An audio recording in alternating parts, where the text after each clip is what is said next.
The theatre maker and poet Anua Elams, whose hit show, Barbershop Chronicles, returns to the National Theatre in November, was 12 when he and his family were forced to leave Nigeria because they were being threatened and an uncle had vanished. In this show, he quotes Warsanshire's haunting poem that begins, "No one leaves home unless home is the mouth of a shark." 20 years on, he is settled in the UK, but still looking for a place to call home. As with all his family, he has only discretionary leave to remain in the country.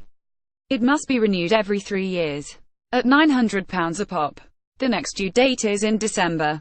He is used to living with uncertainty, even though he is celebrated as an artist. He has been invited to Buckingham Palace, but the Home Office refuses to invite him to stay permanently. Elams quotes statistics that say immigrants bring £2.5 billion more to the British economy than they take out, but you can't measure the contribution poetry and theatre bring to people's lives. During the festival, Elams may be preaching to the converted, but he tells his story with passion and rich warm humour. The show melds poetry and music courtesy of DJ Sid Mercutio and draws on some of the material that appeared in his first spoken-word performance, The 14th Tale. With a suitcase by his side to remind that his journey is ongoing, he begins, "I come from a long line of troublemakers," and tells of a grandfather who ran so fast that the ground forgot to take his footprints. He tells of a happy, privileged, middle-class childhood in Nigeria, and then moving suddenly to London. If you want a story to demonstrate the power of libraries to change people's lives, this is it.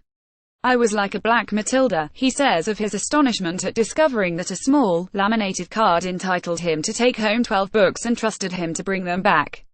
But then, when all their documents were lost in the post, the family was forced to move again, to Dublin, where he was the only black child in the school, before returning to the UK.